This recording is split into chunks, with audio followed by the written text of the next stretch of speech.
ഒരു പൂച്ച എലിയെ കളിപ്പിക്കുന്നത് പോലെ ഒരു നിസ്സഹായനായ ഒരു ജൂനിയർ വിദ്യാർത്ഥിയെ ശാരീരികമായോ മാനസികമായോ പീഡിപ്പിക്കുന്നതിൽ എന്ത് വീരശൂര പരാക്രമമാണ് ഒളിഞ്ഞിരിക്കുന്നത് എന്ന് ഒരു നിമിഷം നിങ്ങൾക്ക് ചിന്തിച്ചാൽ മനസ്സിലാവും.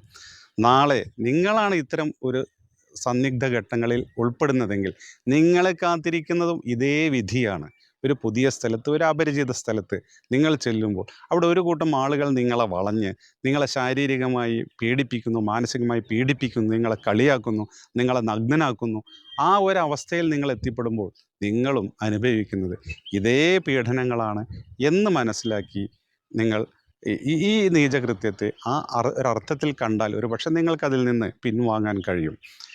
ഒരു കാര്യം പ്രത്യേകം മനസ്സിലാക്കുക, ഇന്ത്യയിൽ ആൻറ്റി റാഗിംഗ് ലോ വളരെ കർശനമാണ്.